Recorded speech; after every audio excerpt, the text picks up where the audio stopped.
Assalamualaikum warahmatullahi wabarakatuh. Saya Herlina, CGP Angkatan 9 Kabupaten Baru. Nah, kali ini saya ingin menampilkan aksi nyata modul 1.4 budaya positif.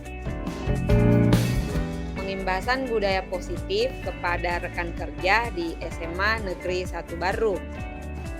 Adapun materi pengimbasan yaitu disiplin positif dan nilai-nilai kebajikan universal, teori motivasi, hukuman dan penghargaan serta restitusi, keyakinan kelas, kebutuhan dasar manusia dan dunia berkualitas, 5 posisi kontrol dan segitiga restitusi. Hebat yang sempat hadir pada hari ini. Assalamualaikum warahmatullahi wabarakatuh. Waalaikumsalam warahmatullahi wabarakatuh. Pertama-tama, marilah kita panjatkan puji syukur kehadirat Allah Subhanahu wa Ta'ala yang telah memberikan kita kesehatan dan kesempatan untuk hadir pada hari ini. Tak lupa pula salawat serta salam kita curahkan kepada Nabi besar Muhammad SAW beserta keluarga dan sahabat-sahabatnya. Semoga kelak kita diberikan syafaat di hari akhir. Marilah kita bersama-sama membuka kegiatan kita pada hari ini dengan membaca basmalah. Acara pertama, sambutan dari Bapak Kepala Sekolah SMA Negeri 1 Baru. Kepadanya diserahkan.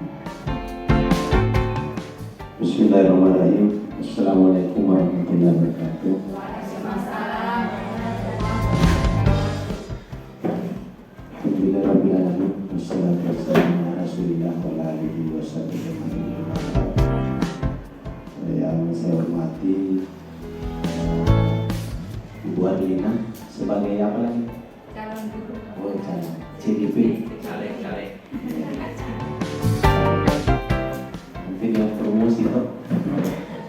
Calon guru penggerak, Bapak Ibu guru SMA 1 Bandung. Saya hormati.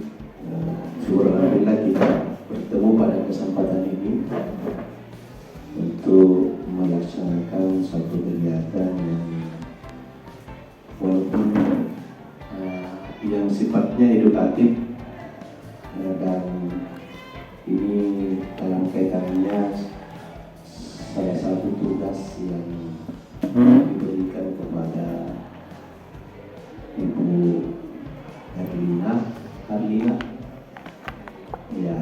sebagai calon guru penggerak, yaitu bagaimana berdiskusi mungkin nanti mengenai budaya positif atau pembiasaan yang baik. Alhamdulillah, mari sebelumnya saya ajak kita semua menyampaikan salam pada Rasulullah SAW. Bapak Ibu, jadi senang sekali rasanya saya kemarin baru juga beberapa hari yang lalu bertemu dengan Pak Kasih waktu kita maulid, dan beliau sempat menyinggung mengenai aktivitas apa itu kelompok komben, komite pembelajar ya, komunitas.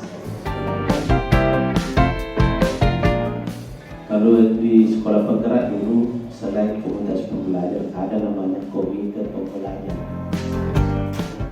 Ini yang meloloskan Pak Asbi sebagai kepala sekolah.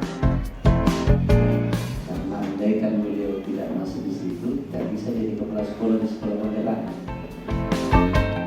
Itu yang meloloskan beliau karena dia masuk pada tim yang mengelola langsung bagaimana sekolah penggerak di SMA 4 Baru.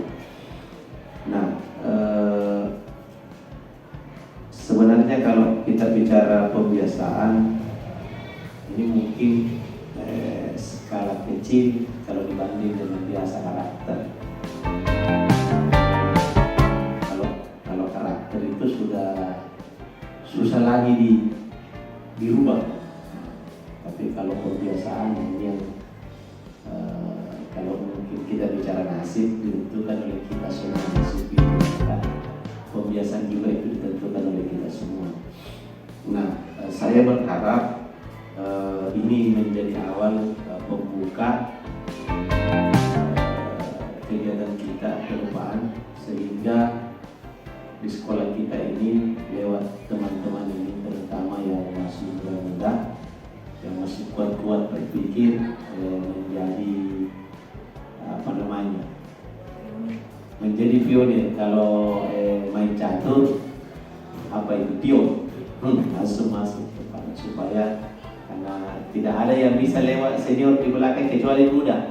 Berarti mungkin kepala sekolah tidak bisa melangkah muda, selainnya itu tidak bisa melangkah melangkah apa. Kalau yang lainnya tidak bisa, kapan tidak dibuka oleh pion, maka yang lainnya. Jadi saya tuh mau sampaikan bahwa saya punya pengalaman belajar seperti ini bersama teman-teman baru, dan saya melihatnya begini, kalau anda semua yang muda-muda ini muncul di permukaan, maka tidak ada alasan bagi teman-teman kita umur 40 atau mungkin 50 tahun ke atas untuk tidak bergerak. Ya, jadi saya pikir tidak apa-apa kita ini memulai dari bawah, karena memang situasinya memang memaksa seperti itu. Ya, kita itu yang kadang yang tua harus terinspirasi dari yang muda-muda. Makanya yang muda-muda harus muncul, karena beda tong itu yang ditunjukkan oleh yang tua sama kita. Beda.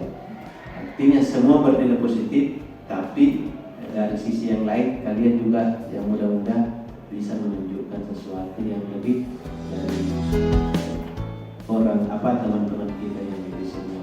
Artinya nanti muncullah berbagi pengalaman, sehingga kalau terjadi kolaborasi yang pasti saya selalu bilang seperti juga saya punya prinsip, jangan mabelah-belah teman. Itu prinsip itu tidak bisa kita pegang untuk maju.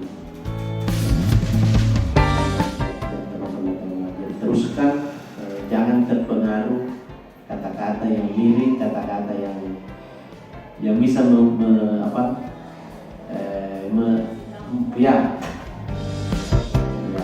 jangan. Jadi harus ada. Jadi yang sangat penting sebenarnya di sini adalah motivasi internal yang perlu kita bagi.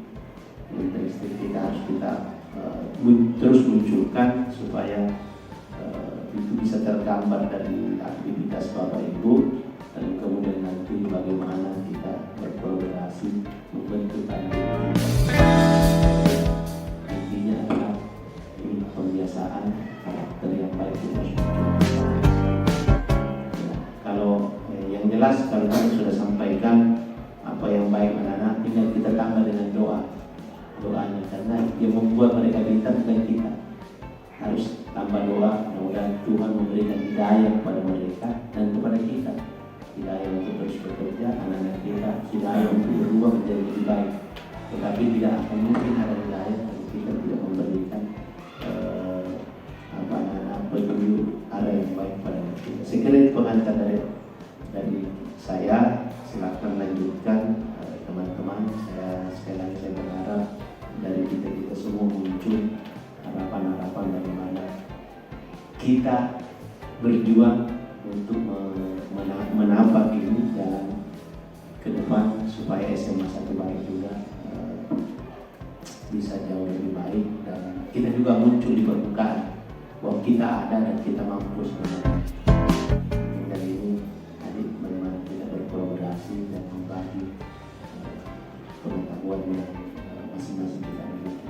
Saya kira demikian. Terima kasih Ibu Dina sudah menginisiasinya. Dia sebagai walaupun hanya tugas, tapi ini betul-betul bisa menjadi bagian dari harus yang kita lakukan. Terima kasih. Billahi taufiq wal hidayah. Assalamualaikum warahmatullahi wabarakatuh. Assalamualaikum warahmatullahi wabarakatuh. Alhamdulillah rabbil alamin. Terima kasih kepada rekan-rekan guru hebat yang sudah menyempatkan waktunya di sela-sela kesibukan jam mengajar hari ini untuk ikut mendampingi saya pada pengimbasan modul 1.4 aksi nyata kami, yaitu budaya positif.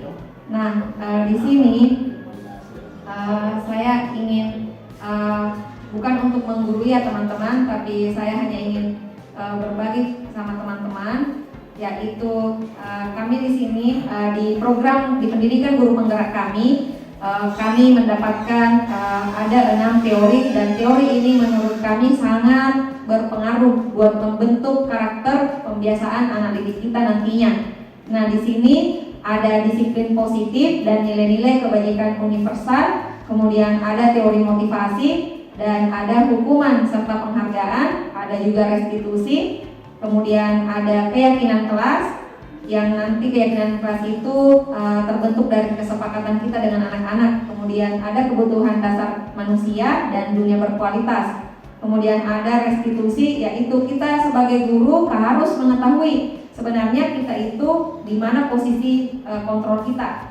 Kemudian ada segitiga restitusi. Nah, menurut saya ini materi sangat bagus nantinya kita apply, kita aplikasikan untuk anak didik kita.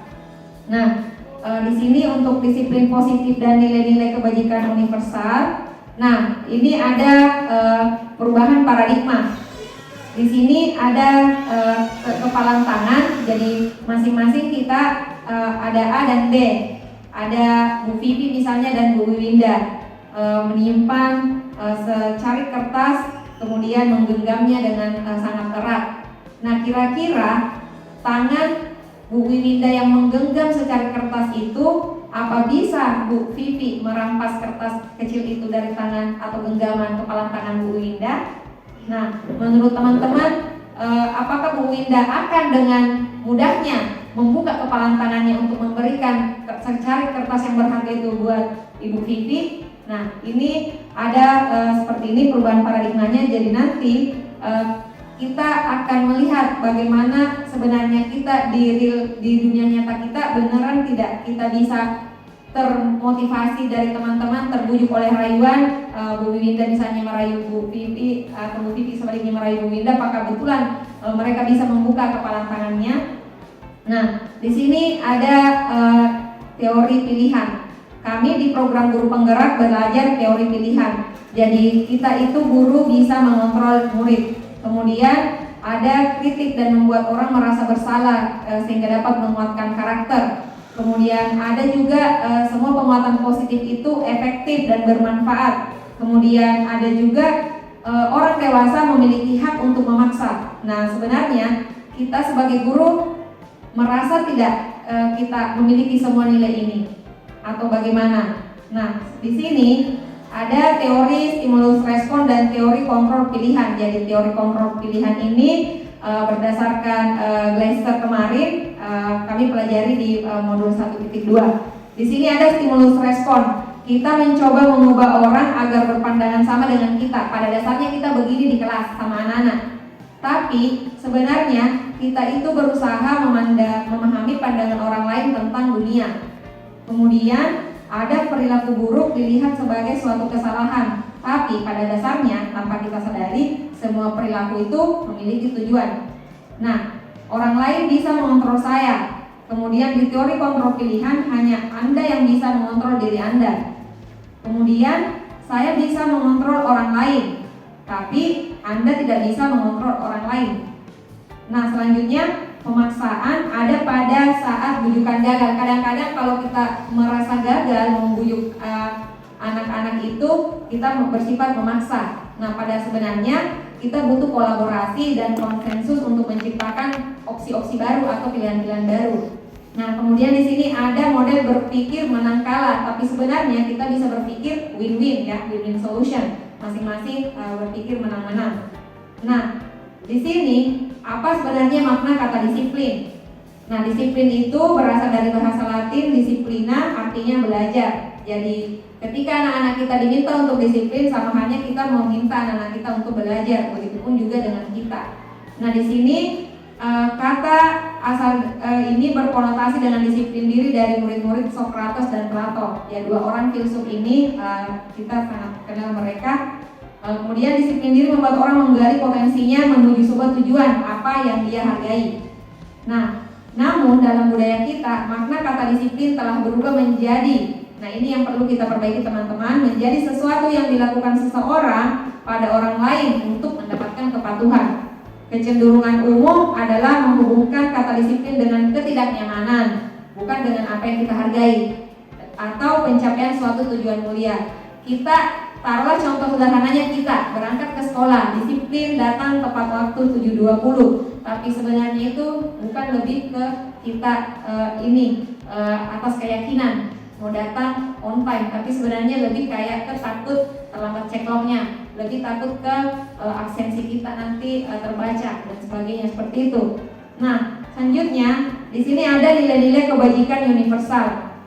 Nah, menurut teori kontrol tadi dari Pak Glasser, William Glasser, setiap perilaku atau perbuatan itu memiliki suatu tujuan. Jadi ketika nanti kita menemukan perilaku yang menyimpang atau yang salah dari anak didik kita, percayalah bahwa mereka pasti punya sesuatu di balik tujuan itu, kenapa mereka melakukan seperti itu.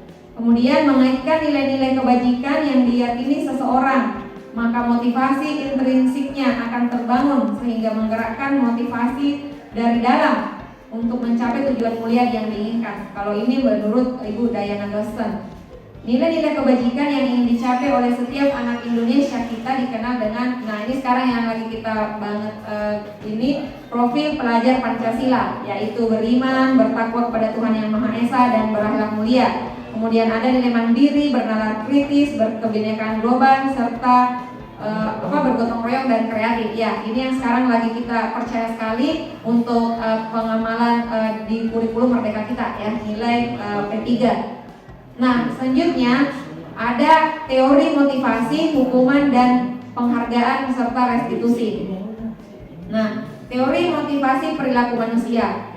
Pada dasarnya kita manusia memiliki motivasi dari dalam atau motivasi internal, ya, motivasi intrinsik. Kemudian kita juga punya motivasi eksternal yang berasal dari lingkungan kita.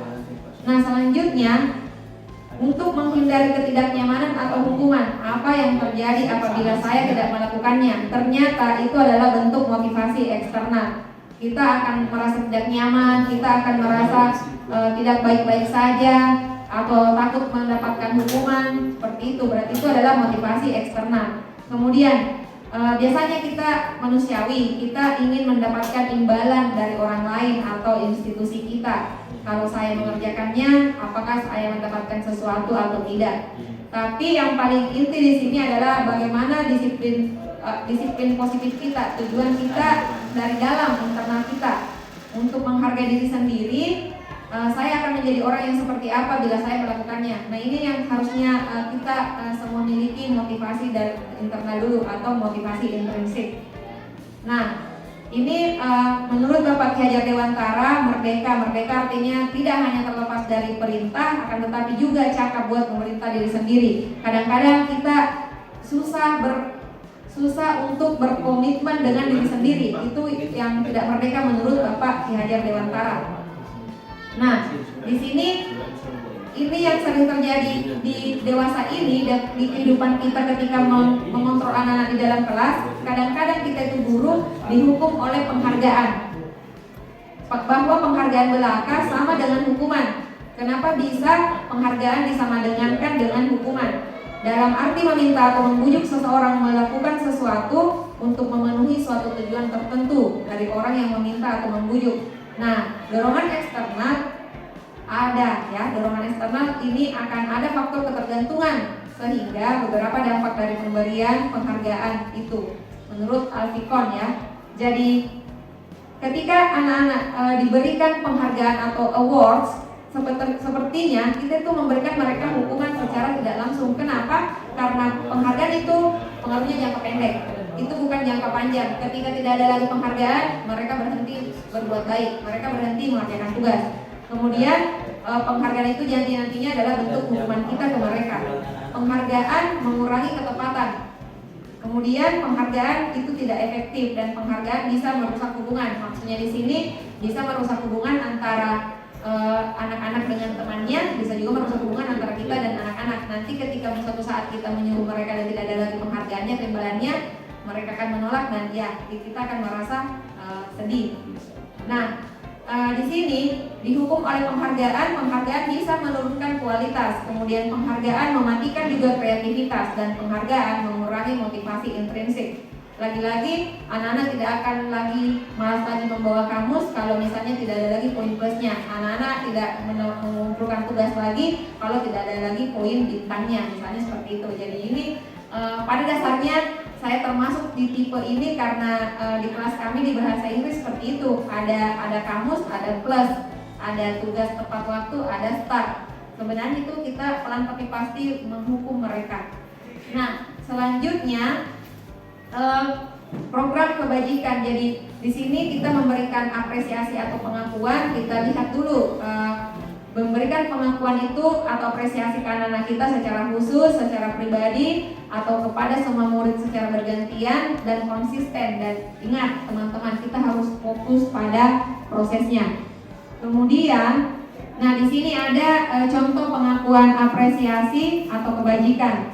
Kemarin di sini ada kemarin saya perhatikan nilai kebajikannya, rasa empatimu besar sekali situasinya pada saat menolong murid baru di kelas kita. Saya menghargai kepedulianmu, nilai kebajikannya itu ada kepedulianmu. Situasinya pada saat kamu membantu teman-temanmu di tugas kelompok. Kemudian terima kasih untuk rasa tanggung jawabmu. Jadi sebenarnya ini nilai kebajikan ini perlu memang kita selalu kontinuitaskan, selalu kita terapkan di setiap pertemuan kita dengan anak kita. Jadi kita harus mengapresiasi nilai-nilai kebajikan atau kebaikan yang mereka buat, entah itu kepedulian, entah itu tenggang rasa, saling menghormati dan sebagainya. Kadang-kadang kita lupa memberikan mereka apresiasi seperti itu, padahal itu bermula dari hal yang kecil. Nah, selanjutnya ini ada contoh tindakan guru. Nah, menurut teman-teman di sini apakah itu berupa hukuman atau konsekuensi? Nah, di sini ada mencatat 100 kali, ini yang sering kita lakukan ya, mencatat 100 kali di dalam buku kalimat. Saya tidak akan terlambat lagi karena terlambat ke sekolah. Menurut teman-teman apakah itu hukuman atau konsekuensi? Kemudian ada lari mengelilingi lapangan basket 2 kali karena terlambat hadir di sekolah. Murid diminta untuk push up 15 kali. Nah, kira-kira menurut teman-teman, bisakah teman-teman membedakan yang mana hukuman dan yang mana konsekuensi? Nah, kita di sini kalau diperhatikan di kasus 1 mencatat 100 kali dalam buku kalimat saya tidak akan terlambat lagi, itu menurut teman-teman hukuman atau konsekuensi? Karena kalau dilihat konteksnya ini adalah bentuk hukuman, bukan konsekuensi ya, tapi hukuman. Sama dengan lari mengelilingi lapangan basket 2 kali, itu juga hukuman. Diminta untuk push up 15 kali, tidak menggunakan masker, itu juga hukuman. Tapi ketika situasinya menggantikan kertas tugas teman yang telah dicoret-coret, itu pasti konsekuensi. Karena mereka telah berbuat, mereka harus bertanggung jawab atas konsekuensinya, mereka harus mengganti ya. Kemudian ini juga konsekuensi memberikan tumpahan air di meja tulis karena tersenggol pada saat belajar. Konsekuensinya ya bersihkan karena kamu telah berbuat menumpahkan air ya. Kemudian murid disuruh untuk tidak mengenakan sepatu seharian di sekolah karena tidak mengenakan sepatu hitam. Ini hukuman atau konsekuensi? Oke. Kemudian lari mengelilingi lapangan basket 2 kali karena terlambat 10 menit untuk pelajaran PJOK. Pelajaran PJOK relate sama lari ya. Menurut kita itu hukuman atau konsekuensi? Itu lebih ke konsekuensi ya. Ya seperti itu. Nah di sini ada ya. Jadi tadi itu intinya hukuman itu bersifat dadakan. Artinya kita tidak punya kesepakatan dengan anak sebelumnya. Jadi kalau misalnya kita sudah bangun kesepakatan dengan sebelumnya dengan anak-anak kita, kemudian mereka melakukan kesalahan, berarti itu adalah konsekuensi yang harus mereka tanggung. Nah, di sini ada perbedaan hukuman dan konsekuensi. Jadi hukuman sesuatu yang menyakitkan harus terjadi. Konsekuensi sesuatu harus terjadi. Kalau hukuman itu membuat anak sakit baik fisik maupun hati untuk jangka waktu lama. Kemudian membuat anak merasa tidak nyaman dalam jangka waktu pendek. Kemudian anak membenci kedisiplinan. Kalau di sini konsekuensi anak menghargai disiplin. Kemudian hukuman tadi, hukuman itu dipaksa, anak bersifat paksaan. Kalau konsekuensi ya stimulus respon. Kemudian mendorong anak menyakiti diri sendiri. Kalau konsekuensi mendorong anak agar mudah menyesuaikan diri. Dan konsep diri yang buruk pastinya. Kemudian kalau konsekuensi konsep diri yang baik. Kemudian anak belajar untuk menyembunyikan kesalahan. Di sini anak belajar menaati peraturan. Kalau hukuman anak akan merasa marah, bersalah, merasa dipermalukan, merasa tak dihargai. Sementara kalau konsekuensi kehilangan hak, dibuat tidak nyaman, diasingkan untuk sementara, tapi nanti tetap kembali. Nah, ini menurut teori Ibu Diana Gostan untuk the 5 position of control. Selanjutnya, nah ini yang alhamdulillah setelah saya mengikuti program guru penggerak ini, di pendidikan guru penggerak saya bertemu dengan istilah ini, restitusi. Restitusi ini adalah salah satu proses menciptakan kondisi bagi murid untuk memperbaiki kesalahan mereka. Jadi jangan kita cuma taunya menghukum, tapi sekali-kali kita merestitusi anak-anak kita, sehingga mereka bisa kembali pada kelompok mereka dengan karakter yang lebih kuat dan juga merupakan proses kolaboratif yang mengajarkan murid mencari solusi untuk masalah mereka sendiri. Jadi anak-anak itu mereka bisa mencari solusi atas masalah yang mereka timbulkan. Kemudian membantu murid untuk berpikir tentang orang seperti apa mereka ingin menjadi, atau mereka ingin tujuan mulianya, cita-citanya mau jadi apa, dan bagaimana mereka harus memperlakukan orang lain. Nah, jadi ada hubungan untuk diri sendiri dan ada juga untuk orang lain. Jadi restitusi itu menurut saya teori yang sangat keren untuk kita nanti aplikasikan di kelas-kelas kita. Nah, di sini ada identitas gagal atau hukuman, ada identitas sukses atau disiplin. Jadi tadi kita sebelumnya ada di hukuman dan konsekuensi, ternyata ketika kita berada di posisi restitusi itu sangat menyenangkan. Yang tadinya kita berada di hukuman kasusnya yang negatif, kemudian ternyata di konsekuensi itu bisa kita netralkan, dan alhamdulillah di restitusi itu berada di keadaan yang sangat positif. Nah, kalau tadi di hukuman menyakitkan dan harus terjadi, tetapi ketika kita masuk di restitusi itu memberikan mereka pilihan. Kemudian yang tadinya tidak nyaman, ternyata setelah di restitusi menguatkan anak-anak kita untuk berpikir dalam jangka waktu panjang. Kemudian ketika tadi di hukuman mereka menjadi korban dan merasa diabaikan ketika di konsekuensi, nah di sini di restitusi anak-anak kita merasa mendapatkan gantinya. Kemudian murid yang tadi merasa tersakiti dan tidak nyaman, di sini mereka akan mendapatkan penguatan. Selanjutnya ada tadi perilaku yang pasif agresif yang bisa meningkat, dan kalau di restitusi masalahnya bisa terpecahkan. Jadi betul tadi itu ada win-win solution. Nah, selanjutnya sistem tidak akan berjalan bila murid tidak takut. Kemudian di konsekuensi memerlukan monitoring, supervisi terus-menerus dari guru. Tapi ternyata di restitusi itu murid bisa belajar bertanggung jawab atas perilakunya. Selanjutnya mereka akan ini tidak berlanjut pada kehidupan nyata. Kemudian penerapannya mengikuti peraturan yang hanya ada dalam masyarakat atau dalam tata tertib. Tapi ternyata setelah di restitusi fokusnya ada pada pemecahan masalah, dan insya Allah akan berada dalam jangka waktu yang panjang. Nah, contohnya di sini ada peraturannya adalah kamu bla bla bla harus. Ternyata itu setelah direstitusi menjadi apa sih yang kamu yakini, apa yang bisa kamu lakukan untuk memperbaiki masalah ini.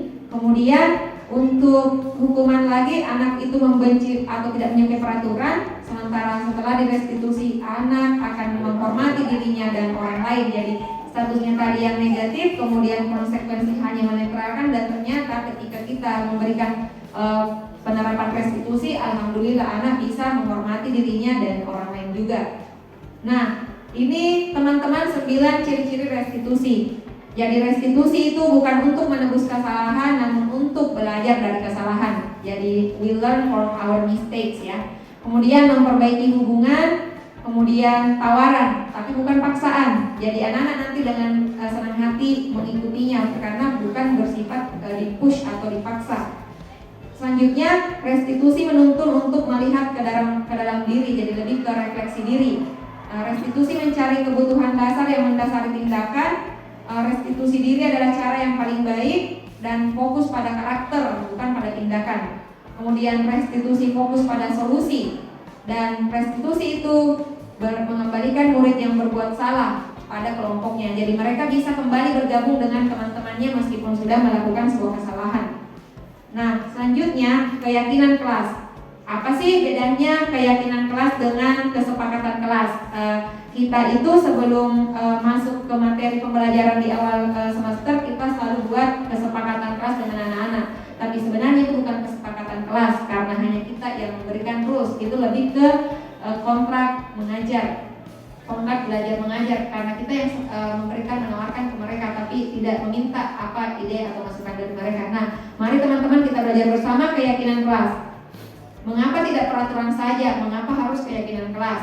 Mengapa kita memiliki peraturan harus menggunakan helm bila mengendarai kendaraan roda 2? Contoh ini ya, mengapa kita memiliki peraturan 3M, menggunakan masker, mencuci tangan, dan menjaga jarak misalnya. Mengapa kita memiliki peraturan harus datang tepat waktu saat mengikuti pelatihan? Nah, untuk mendukung motivasi intrinsik atau tadi motivasi dari dalam, kembali ke nilai-nilai atau keyakinan-keyakinan yang lebih menggerakkan seseorang dibanding mengikuti serangkaian peraturan-peraturan. Lagi-lagi motivasi dari dalam. Nah, di sini insya Allah nanti kita akan berkembang bersama untuk melihat apakah ini budaya positif sudah ada di sekolah kita. Jadi di sini kita mulai dulu dari peraturan kelas, kita yang buat, kita tawarkan ke siswa kita untuk meyakininya sebagai keyakinan kelas, sehingga alhamdulillah terciptalah lingkungan yang positif, dan pada akhirnya nanti tercipta budaya positif baik di lingkungan kelas kita maupun di lingkungan sekolah kita. Nah, di sini kira-kira ada yang keyakinan kelas. Keyakinan kelas itu mengapa? Mengapa ini merupakan keyakinan kelas? Datang tepat waktu, mengucapkan salam, menjaga kebersihan, berdoa dan sebelum dan sesudah kegiatan, aktif dalam pembelajaran dan tertib. Jadi kesepakatan kelas, misalnya dari kesepakatan kelas dalam tepat waktu, menjaga kebersihan, berdoa dan aktif dalam pembelajaran juga tertib, terciptalah kesepakatan seperti ini. Kami guru dan murid yang saling menyayangi, kami murid yang semangat belajar, kami murid yang peduli dengan teman-teman. Nah, nanti ini bagus sekali ya teman-teman. Kita nanti bisa aplikasikan kegiatan ini di kelas kita. Jadi sebelum melangkah ke materi, kita bisa dulu curah pendapat atau brainstorming, diskusi dengan anak-anak kita di kelas itu ya. Jadi di sini misalnya bagaimana membangun hormat, bagaimana bekerja sama atau diterima dan dimiliki. Ini ada tabel T dan tabel Y. Jadi ini Y, ini tabel T. Nah, di sini ada hormat. Kami meyakini bahwa sangat penting untuk menghormati semua orang lain dan barang milik orang lain. Nah, itu ketika nanti kita buat tabel seperti ini akan terlihat seperti ini, ada di sini ya. Ini ada kegiatan pendalamannya. Jadi hormat, nilai hormat itu misalnya yang terdengar kira-kira begini. Satu orang yang berbicara, yuk saya bantu, kita bisa selesaikan ini bersama.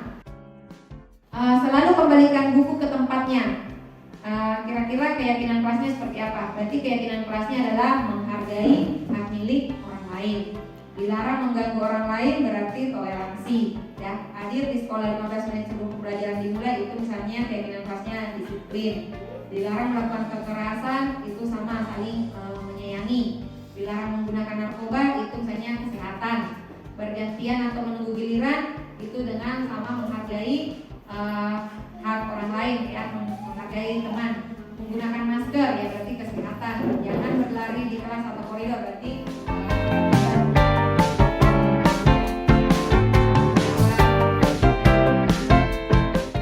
percaya pada keyakinan itu dan akan mereka jaga baik-baik. Nah, selanjutnya, nah ini juga sedikit teman-teman mau saya bagi juga, ini kebutuhan dasar manusia. Ini materi yang paling buat saya mengharu biru ketika mempelajarinya di kebutuhan dasar manusia dan dunia berkualitas. Di sini ini ya kebutuhan dasar kita sebagai manusia. Yang pertama, kita butuh survival atau bertahan hidup.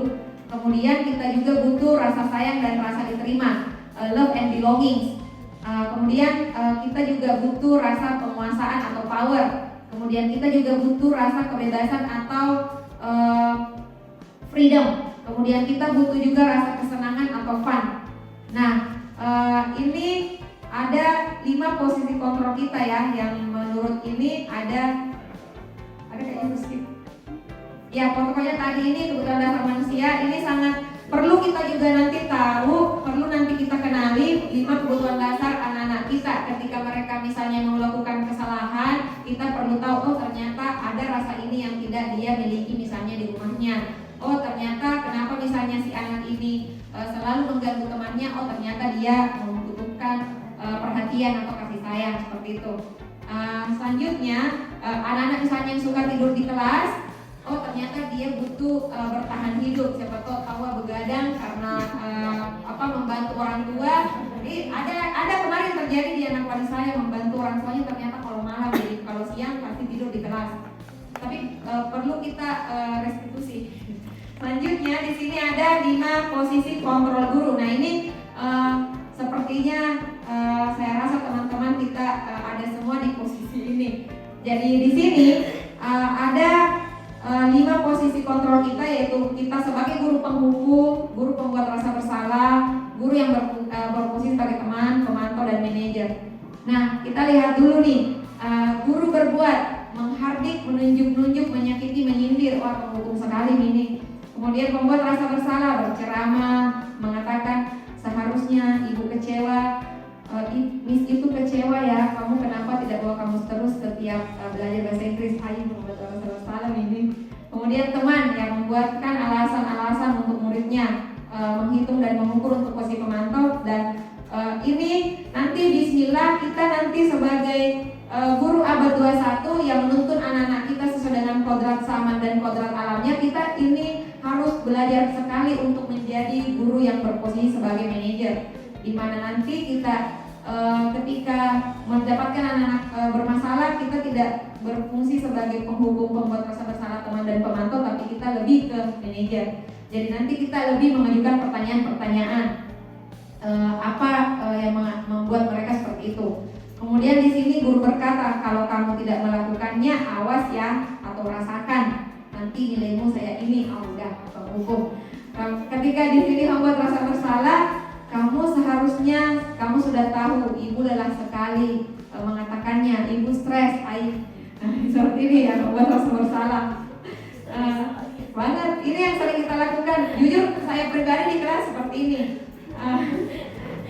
Apa sih kamu yang mempelajari bahasa Inggris itu gampang, ini sudah lelah menjelaskan. Nah teman, ayolah lakukan demi ibu. Atau masa kamu tidak mau ingat, masa kamu tidak mau ingat ya tidak ibu pernah bantu, apa peraturannya. Nah kalau di manajer ini bagus sekali posisinya. Apa yang kita yakini, apa yang bisa kamu kerjakan untuk memperbaiki masalah ini. Kalau ininya menguatkan secara pribadi, kalau di hasilnya ya. Kemudian berkaitan dengan dunia berkualitas, pastinya setelah kita berada di posisi guru sebagai manajer, murid meletakkan dirinya sebagai individu yang positif dalam dunia berkualitas. Jadi anak-anak itu menganggap bahwa setelah saya melakukan kesalahan, ternyata ibu guru saya itu memberikan masukan seperti ini. Oke, nanti saya perbaiki. Kemudian di sini kalau murid berkata, ya ini yang sering kita dapatkan, biar kami saja nanti Miss, nanti juga marah-marah ke lagi kayak gini. Maafkan saya pikir bapak atau ibu teman saya, ternyata begitu. Tapi kalau di manajer, bagaimana caranya Bu, atau bagaimana caranya Pak, saya bisa memperbaiki misalnya keadaan saya. Dampaknya pada murid, kalau tadi kita jadi guru penghukum, itu akan berkelanjutan. Mereka akan mengulangi kesalahan yang sama. Tapi kalau di posisi pembuat rasa bersalah, justru anak-anak akan merasa tidak percaya diri dan rendah diri. Ya, kemudian kalau di posisi teman, anak-anak itu tidak mandiri. Nah, kemudian kalau dia di posisi, kita di posisi pemantau, menitik beratkan pada sanksi atau hadiah untuk dirinya. Sementara kalau kita berada di posisi manajer, kita bisa mengevaluasi diri, kemudian bagaimana cara kita untuk memperbaiki diri, seperti itu. Nah, selanjutnya ini ada posisi-posisi ya, pernyataan-pernyataan. saya kecewa sekali dengan kamu, hai membuat orang merasa bersalah sekali ini. Kemudian kamu tidak pernah benar melakukannya, hukum kata-katanya sadis. Ayolah lakukan demi ibu atau demi bapak, ya teman. Apakah kamu mau mendapatkan stiker bintang hari ini? Oh, ini pemantau.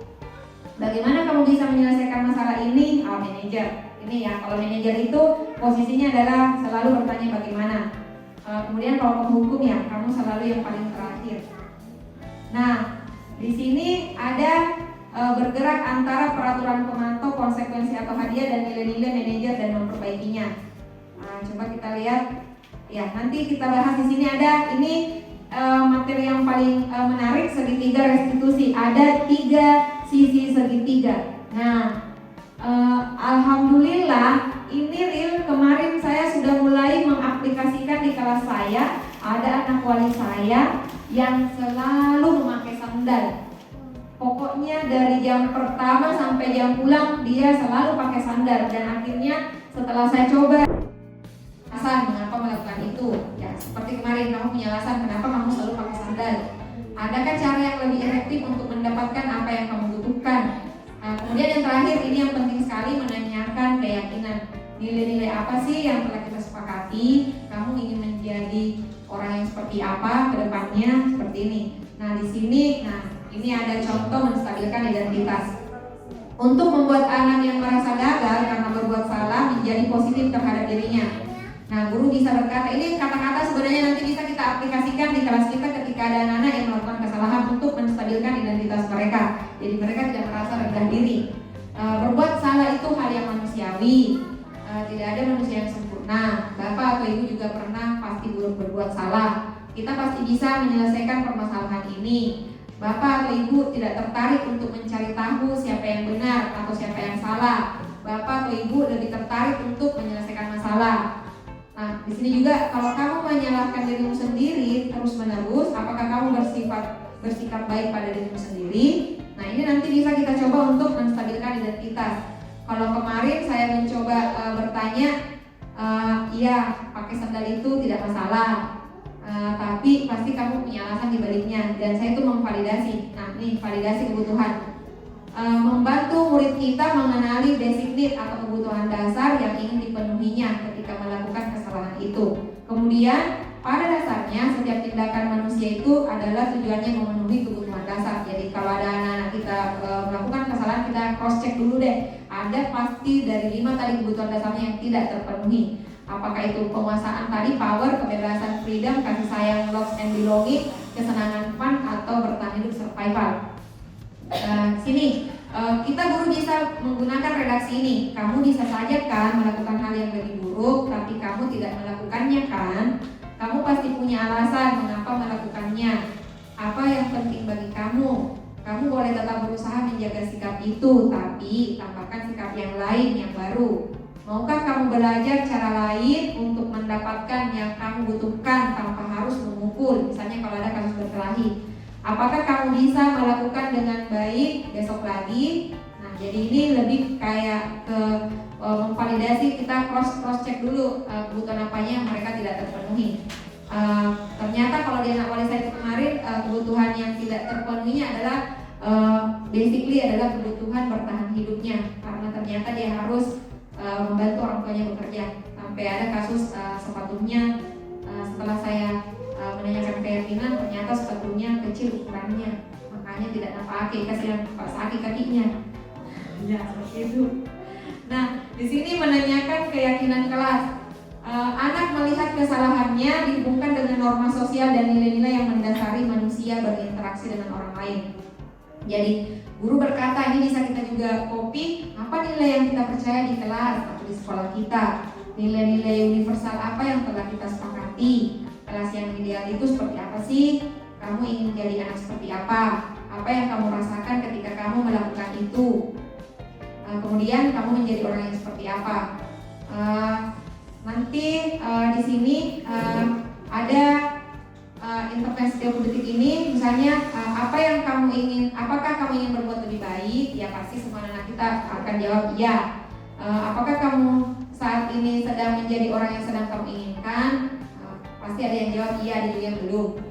Nah, apakah kamu bisa mengubah kegiatan perilaku kamu saat ini menjadi sikap yang lebih membantu? Apakah wajar membuat kesalahan? Bisakah kita memperbaikinya?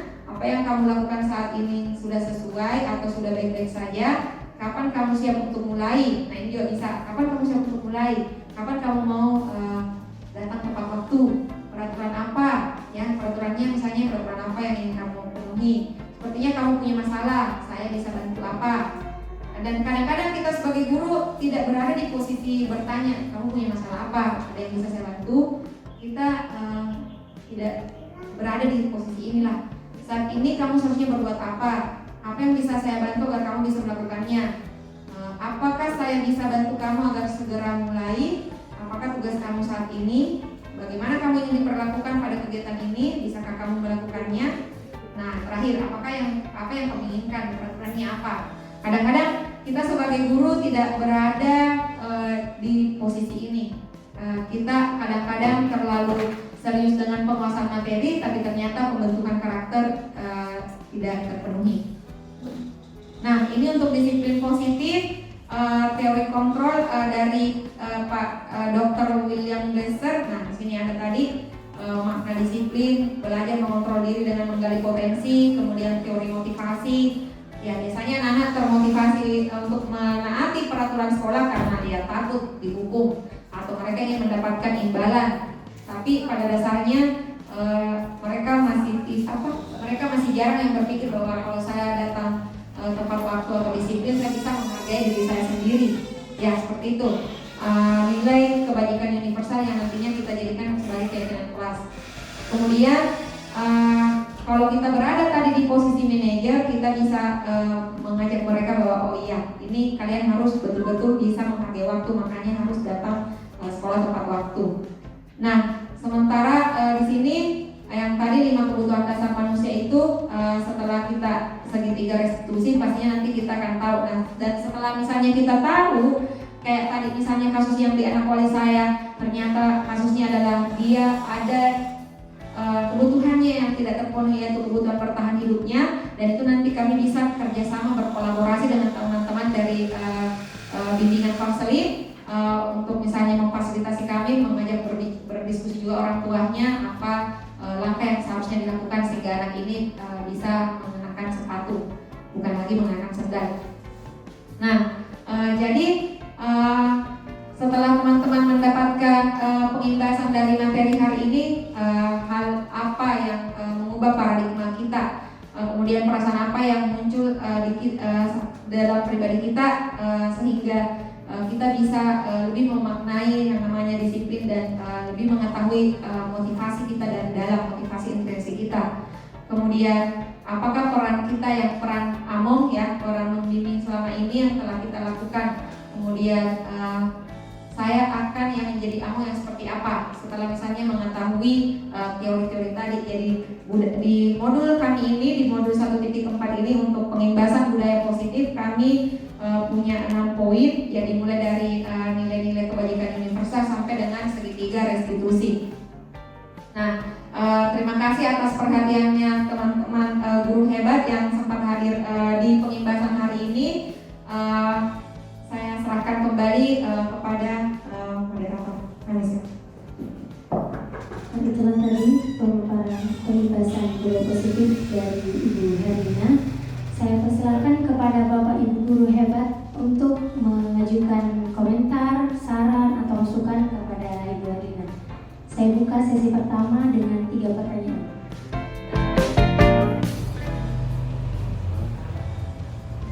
Silakan ada teman-teman yang ingin berkomentar atau memberikan tanggapan.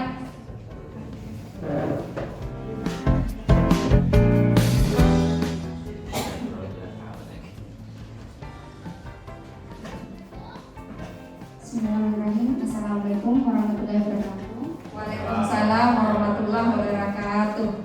Terima kasih atas kesempatan yang diberikan. Di sini saya mau mempertanyakan tadi terkait hukuman. Hukuman. Jadi sekiranya kita tidak boleh memberikan hukuman selain kedua tindakan tersebut, tindakan apa lagi yang harus kita lakukan. Dan terima kasih. Assalamualaikum warahmatullahi wabarakatuh. Waalaikumsalam warahmatullahi wabarakatuh.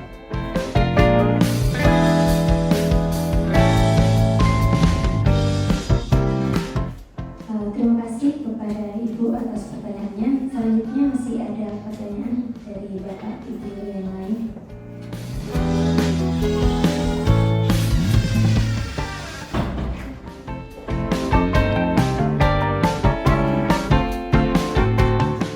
Bismillahirrahmanirrahim. Assalamualaikum warahmatullahi wabarakatuh. Waalaikumsalam warahmatullahi wabarakatuh.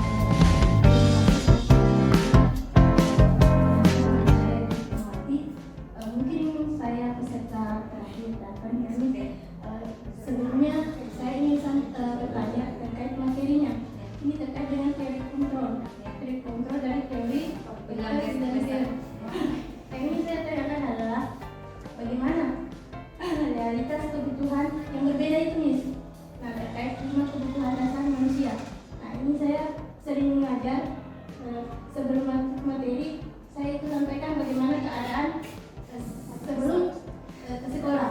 Nah, itulah lebih banyak sesi bagaimana anak-anak kesiapannya untuk belajar, Miss. Itu bagaimana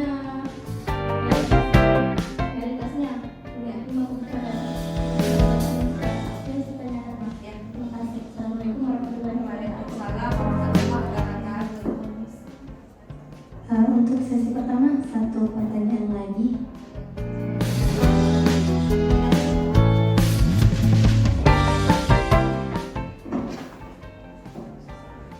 Terima kasih. Assalamualaikum warahmatullahi wabarakatuh. Waalaikumsalam warahmatullahi wabarakatuh.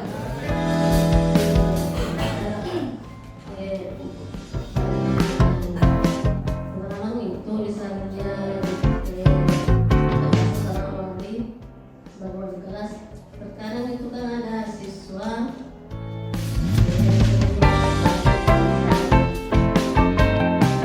lama datang, masalah tugas-tugasnya datang, masalah nilai-nilainya. Terkadang itu hanya ini terus yang selalu yang terusnya yang sama. Terkadang juga saya lihat di depannya sering terlambat, di depan itu dipikir. Terkadang juga begitu, sering dihukum, isi juga orang yang sama. Nah, saya juga bagaimana caranya supaya seperti ini. Jadi ini juga caranya ini dimenangkan. Terkadang juga didekati, dikasih pengarahan, dibujuk-bujuk. Terkadang juga bingung mau dikasih hukuman. Masalah juga ya masih bukan di sini. Waalaikumsalam warahmatullahi wabarakatuh. Terima kasih atas pertanyaannya dari Bapak dan Ibu Guru. Selanjutnya saya persilakan kepada Ibu Alina untuk menjawab pertanyaan. Baiklah, terima kasih rekan-rekan guru hebat atas pertanyaannya, komentarnya tentang pengimbasan budaya positif kami ini. Jadi tadi dari Bu Vivi itu mempertanyakan kalau kita tidak memberikan hukuman kepada anak-anak, terus tindakan apa yang harus kita lakukan kalau kita tidak memberi hukuman. Terkadang ada anak-anak kita temukan melanggar misalnya kesepakatan. Nah, menurut saya Bu, jadi di sini misalnya ada anak-anak kita melakukan kesalahan, melanggar kesepakatan yang telah kita bangun sebelumnya, kita itu harusnya memberikan mereka, pertama kita setidaknya ibu nanti setelah mengikuti pengimbasan ini, ibu boleh mencoba segitiga restitusi. Jadi direstitusi saja, jangan dihukum. Jadi nanti itu kita dulu bisa bertanya, menstabilkan identitas dulu. Kita bertanya, misalnya taruhlah misalnya kasusnya mengganggu temannya, mereka mengganggu temannya saat yang belajar misalnya pendidikan agama Islam, mengganggu temannya sholat, kita bisa restitusi. Kita bertanya, bagaimana kamu bisa melakukan hal yang seperti itu? Kita tanya dulu, stabilkan dulu identitasnya. Betulan tidak? Tadi ibu dengar, tadi ibu lihat, betulan tidak itu kamu tadi yang mengganggu temanmu pada saat sholat? Oh iya Bu. Terus tanya lagi, kamu itu masih ingat kan dengan keyakinan kelas yang kita bangun, keyakinan kelas yang kita sepakati bahwa kita tidak boleh mengganggu orang yang lagi beribadah, kita tidak boleh mengganggu orang yang lagi sholat. Oh iya Bu, saya tahu Bu, saya salah. Kita bisa tanya lagi. Terus kalau begitu apa yang sebaiknya kamu lakukan? Bagaimana tindakanmu ke depannya? Kamu senang tidak kalau kamu ada di posisi itu sementara lagi sholat diganggu juga? Pasti tidak senang kan? Nah sekarang apa tindakanmu? Kita minta anak-anak yang berusaha untuk memecahkan sendiri masalahnya. Pasti dia nanti ya, oh iya Bu nanti saya minta maaf, iya Bu saya maaf Bu, saya minta maaf saya salah. Kita minta komitmennya anak seperti itu. Ya, jadi anak-anak yang diusahakan dimotivasi untuk menemukan sendiri penyelesaian masalahnya. Anak-anak yang mengajukan sendiri bahwa oh ini Bu nanti yang ingin saya lakukan. Jadi kita bangun komunikasi yang baik antara guru dan anak. Jangan serta-merta kita guru yang berjemur, kamu menghukum temanmu berjemur di bawah matahari, itu tidak boleh, itu sama sekali tidak boleh. Karena nanti ketika kita memberikan hukuman seperti itu atau kita kasih malu anak-anak di depan teman-teman yang lain, pasti berulang lagi kejadian yang sama, nanti pasti berulang lagi. Mereka akan terus-terus melakukan kesalahan lagi. Nah, terima kasih ya Bu Bibi. Selanjutnya Ibu Sukmawati, teori kontrolnya Bapak William Glasser. Nah, ya, ada 5 kebutuhan dasar kita tadi itu, ada 5 kebutuhan dasar kita sebagai manusia. Jadi apa? Nah ini kebutuhan dasar manusia. Kita butuh bertahan hidup, kita butuh rasa sayang dan rasa diterima, rasa penguasaan, kebebasan dan kesenangan. Nah tadi itu Ibu bertanya apa keadaan anak-anak di rumah sebelum mereka datang ke sekolah. Alhamdulillah Bu, saya mau sharing sedikit. Sebelum saya masuk guru penggerak, itu saya kalau bertanya di anak-anak di kelas bahasa Inggris, how are you today? Apa kabarmu hari ini? Tapi alhamdulillah setelah belajar dari modul 1.1 sampai sejauh ini 1.4, saya mulai mengubah paradigma itu. Saya mulai mengubah bentuk pertanyaan saya, tapi sama esensinya. Saya bilang, apakah kamu bahagia hari ini? Are you happy today? Apakah kamu siap belajar hari ini? Kemudian berapa level bahagiamu guys? Berapa level bahagianya kalian? Ada yang angkat tangan dari 1 sampai 10. Ada yang angkat tangan saya Miss 5/10. Nah bisa. Ada yang angkat tangan saya Miss 7/10. Ada yang angkat tangan saya Miss 1000. Ya berarti itu kita bisa mengukur bahwa oh dia ini siap belajar. Yang tadi 5/5 atau 5/10 atau 3/10 berarti mereka tidak siap. Dimotivasi lagi. Apa yang membuat kamu kita cross check, kita gunakan segitiga restitusi, kita cross check apa yang membuat kamu tidak bersemangat, banyak tugas Miss, kurang tidur. Oke. Kita bisa, ternyata kita bisa kasih solusi. Kalau begitu apa yang harus kamu lakukan? Harusnya tidak banyak main game Kak Miss, harusnya tidak banyak tiktokan Kak Miss. Jadi itu bisa kebutuhan-kebutuhan tadi yang sudah kita cross check melalui 3 level tahapan dari restitusi tadi, alhamdulillah kita bisa menemukan solusinya, bahkan anak-anak sendiri yang menawarkan solusinya. Jadi intinya kalau di anak-anak kita tidak boleh memberikan mereka judgement atau penghakiman secara sepihak. Komitmen itu selalu terlambat. Kita harus bertanya dulu, cross check dulu ada apa di balik keterlambatan mereka. Nah, terima kasih Bu Sukma. Tadi dari Bu Nurida, sebagai wali kelas kita selalu mendapati anak-anak kita orang yang sama, itu terlambat setiap hari. Nah, bagaimana caranya kita menangani atau mengatasi masalah ini, menyelesaikan masalah ini? Yang pastinya lagi-lagi kita bisa lakukan segitiga restitusi Bu. Jadi kalau kita lihat anak-anak itu terus yang berulang setiap pagi, kita bisa bicara dulu dari hati ke hati ibu wali kelas dengan anak-anaknya. Bagaimana kamu bisa terlambat? Apa yang sebenarnya kamu hadapi di rumah sebelum datang ke sekolah? Siapa tahu dia punya urusan yang lain. Ternyata karena ada juga anak wali saya yang seperti itu kasusnya. Ternyata kalau pagi dia pergi dulu bantu ibunya mengantar kue ke pasar, jadi terlambat. Ada juga yang biasanya terlambat bermasalah ke belakangnya kalau pagi. Ya manusiawi, jadi kita harus tahu cross check dulu apa masalahnya, sehingga setelah itu kita minta mereka membuat solusinya. Nah, langkah selanjutnya setelah kita lihat solusinya, anak-anak menawarkan solusinya, kita bisa berkolaborasi dengan teman-teman guru konseling, teman-teman kita yang di bimbingan konseling bisa memfasilitasi kita dan orang tua mereka juga. Karena di sini lagi-lagi bukan hanya kita yang berkolaborasi di dalam lingkungan sekolah, tapi kita juga butuh kolaborasi dengan orang tua siswa kita. Jadi bisa dihubungi orang tuanya, Pak, Bu. Ini kemarin juga saya lakukan waktu ada orang tua nakwali saya minta izin menelpon, Pak Betis minta izin sakit perutnya, tidak masuk, minggu depannya lagi minta izin sakit kepalanya. Akhirnya saya restitusi orang tuanya. Saya bilang, Pak, Pak Di, bukan masalah apa-apanya ini anak, kita cek-cek juga ini kalau malam jam berapa nak tidur. Karena ini anak selalu begini memang penyakitnya. Kalau dia tidak sakit hari Senin, pasti sakit hari Jumat. Karena mau 3 hari libur.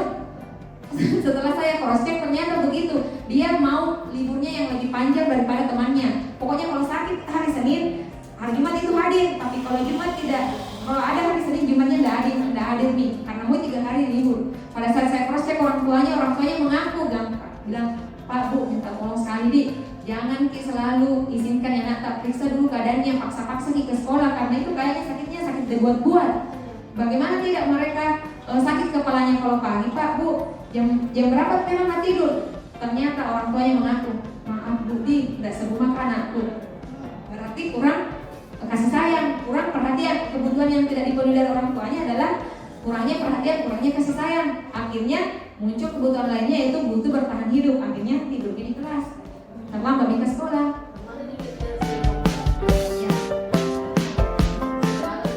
Ya, jalan. Udah jalan. Ya, saya juga itu yang macam. Ya, Kak, kalau menurut saya Kak ini untuk untuk anak-anak yang manjat pagar itu boleh kita restitusi juga. Kita pakai 3 tahap tadi yang menstabilkan identitas. Kita tanya dulu, kira-kira begini bahasanya, kamu suka sekali kan manjat pagar? Apa yang kamu rasakan, sensasi apa yang kamu rasakan kalau kamu manjat pagar? Kalau misalnya bilang hobi, oh kalau hobi, bagaimana kalau kamu latihan deh jadi atlet? Jadi atlet bukan ini panjat tebing, kayak gitu misalnya. Kita arahkan dia ke arah positif. Atau kalau tidak, kita cari apa motivasimu sehingga kamu harus manjat pagar. Paling nanti dia bilang, saya takut lewat depan Miss karena takut dihukum membersihkan meja. Saya takut dihukum ini. Seperti itu. Karena ini dia kan ceritanya menghindari hukuman. Jadi makanya dia berbuat kesalahan yang lain. Seperti itu ya. Jadi dia menghindari hukuman yang satu, jadi akhirnya timbul lagi masalah yang lain. Ya. Oke teman-teman. Tidak ada lagi ya. Oke teman-teman, terima kasih banyak rekan-rekan guru hebat atas masukannya, atas sarannya, atas kehadiran teman-teman pada pengimbasan kami untuk modul 1.4 di aksi nyata ini. Intinya mari kita bergerak dan menggerakkan, mari kita bergerak untuk berdampak, dan saya juga nanti minta teman-teman untuk hadir ya. Nanti insya Allah kami sudah akan jalan, kami dapat tantangan dari Bapak Kepala Sekolah untuk membuat komunitas belajar. Jadi Kak Haris, let's go Kak. Komunitas belajar kita buat, kita bisa mulai dari kelas Canva, kita bisa mulai dari belajar bahasa Inggris bersama. Kita mari berkembang bersama, bergerak untuk berdampak, untuk membuat anak-anak kita jauh lebih keren daripada tahun-tahun sebelumnya. Jadi terima kasih banyak atas dukungan teman-teman semua. Alhamdulillahirobbilalamin. Terima kasih. Dan wassalamualaikum warahmatullahi wabarakatuh. Demikianlah kegiatan kita pada hari ini. Saya selaku moderator mohon maaf jika ada perkataan atau perbuatan yang salah. Mari kita tutup acara ini dengan mengucapkan hamdalah. Wassalamualaikum warahmatullahi wabarakatuh. Terima kasih atas perhatiannya. Thanks for watching dan wassalamualaikum warahmatullahi wabarakatuh.